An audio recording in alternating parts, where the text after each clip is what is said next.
Allahu Akbar, Allahu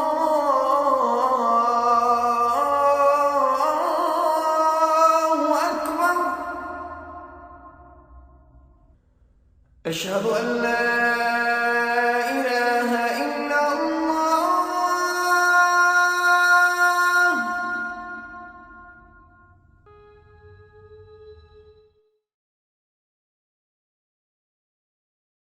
Allah. My name is Rayid Ghani. I run the Center for Data Science and Public Policy at the University of Chicago.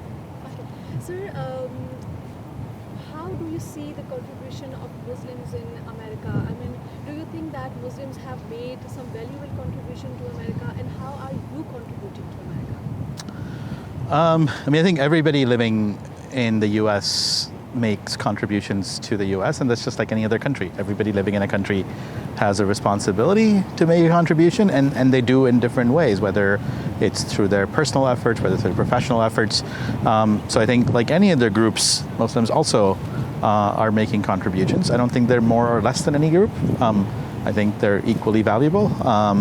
And as far as I'm concerned, I sort of think of myself as less making a contribution to a country. For me, I care more about people. Doesn't matter what country they're from or religion they're from.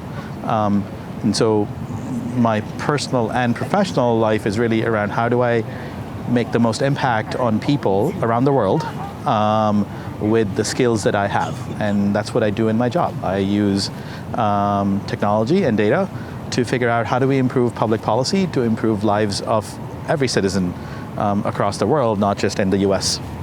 So why it is said that America is a land of free unless you are Muslims? Is it true? I don't think so. I think every minority group can say that. It's a land of free unless you're white, unless you're something else. And I think that's subjective.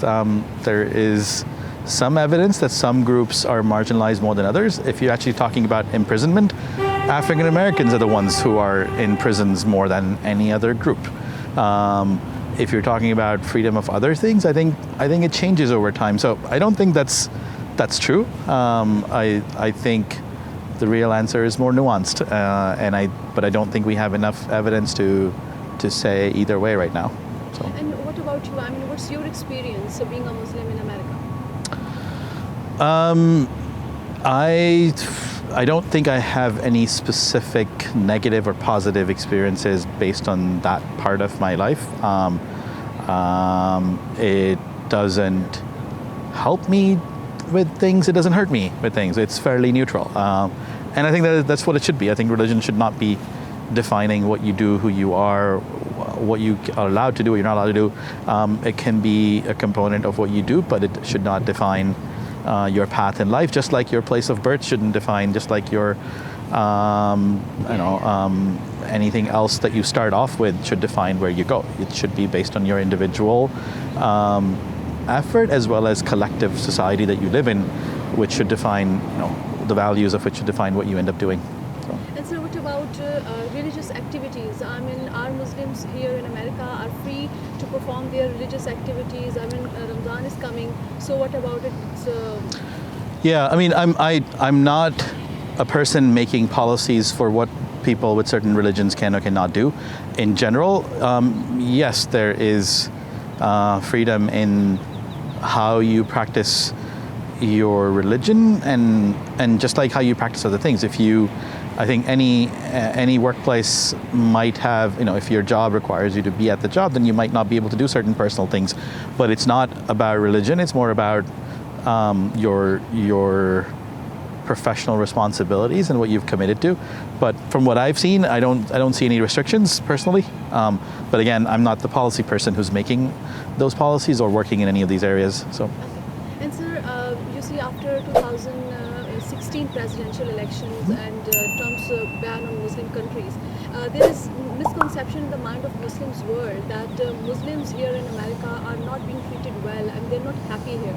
What would you like to say about it? So I think there are a lot of generalizations here, right? The ban on Muslim countries is not a ban on all Muslim countries. The ban it's been attempted and hopefully the courts will overturn it They're still protesting it. So there's one. Second thing is that people, whether they're happy or not, may not be because of that, right? So again, based on just my personal experiences, I think people, those types of activities are unfortunate. They shouldn't be happening against any group, against any religion, or people from any background. At the same time, that might be what we need to get people to be aware of those issues that have existed for a long time. That we need to figure out, how do we deal with people that are different, especially in democracies. The majority wins. That doesn't mean every minority is useless.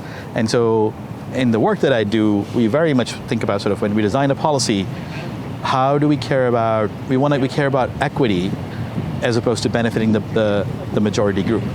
And I think that's how government needs to work. It's not there yet, but it's very much something people are thinking about, especially the federal government is at the federal level, but a lot of the day-to-day lives of people are affected by local policies in cities and counties and states. And that's where there is no clear, it very much depends on where you live, what the local policies are, and what opportunities you have locally to get jobs, to get healthcare, to get education. And I think that's what's more important as opposed to the high level. And so what about the crime rate among Muslims? I mean, would you like to tell us something about that? Muslims generally, are they peace-loving people? They live here peacefully. I mean, whenever something goes wrong, Muslims are there to be blamed. So how do you see? Honestly, I don't know. I don't know the statistics on religion and crime. Most crime data, when it's collected very objectively, it doesn't have an entry for religion. So there is, I don't know the actual numbers, but I think that's something somebody should look at and see. Now, collecting that data has issues.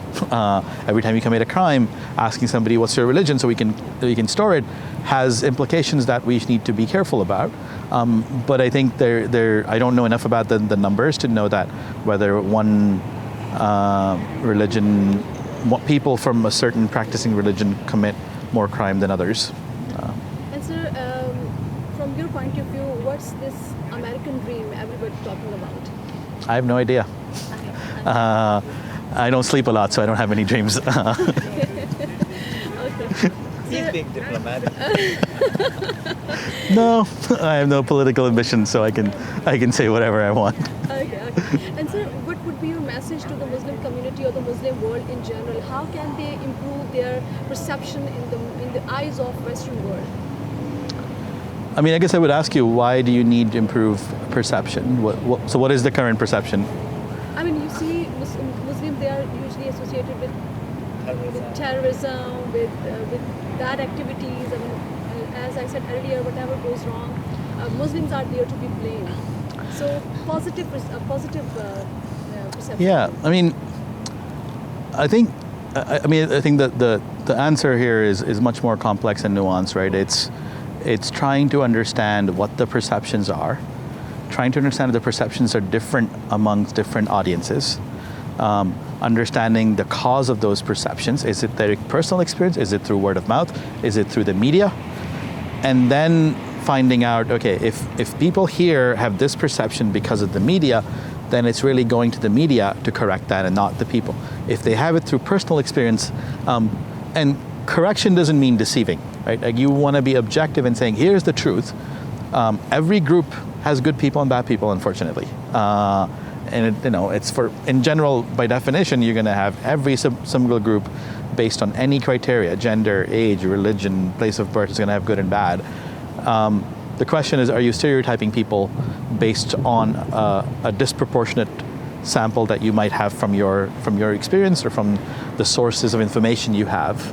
And so the question is, one, I think we need to better understand where that perception is coming from, who has what perception, what's causing it, and then think about how do we communicate the truth to those people, and then collect evidence that is affecting their perception, right? So I think it's a much more complex process. It needs to be much more scientific and systematic than having a PR machine.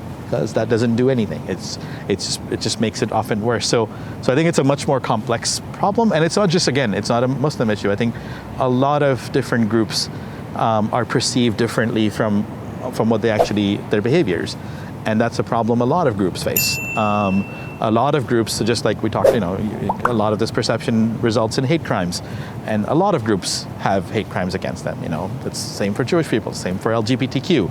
And again, the answer is to kind of build some sort of coalition where we're looking at what is causing those, and how do we, what are the types of intervention, whether it's informational, whether it's more personal interactions, and running a more systematic scientific campaign to really figure out how to change that.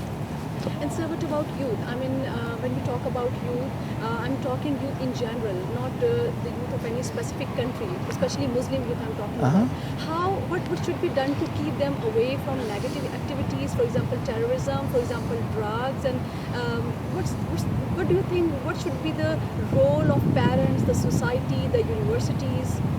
I mean, again, that's not unique to one religion. There's a lot of violence in Chicago, there's a lot of drugs in Chicago, and there's a lot of kids involved in violence and gangs and drugs. So I wouldn't call it a unique problem for a specific group. There are a lot of groups that are facing that, and I think we as a society have a responsibility in helping them before they hurt themselves or they hurt other people.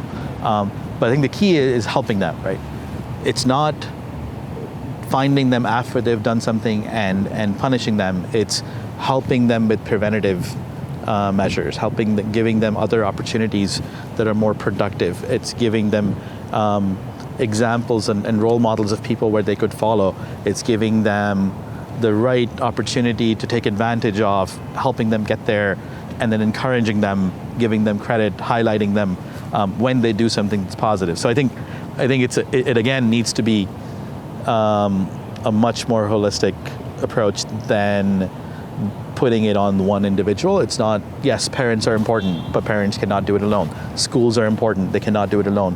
Nonprofits are really important, they cannot do it alone. You kind of need to bring everybody together and say, who are the kids who might be who might get into these things? How do we detect who those kids are? How do we help them with not negative consequences, but preventative opportunities that can help them before they get into that? And I think preventative is really the only way to do this, because otherwise we're just punishing people and making things worse. So anything would you like to add on? Any message?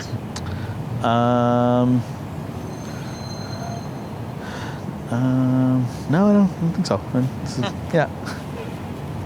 That's good. Okay. Thank you very much. Okay, thank you. Sure.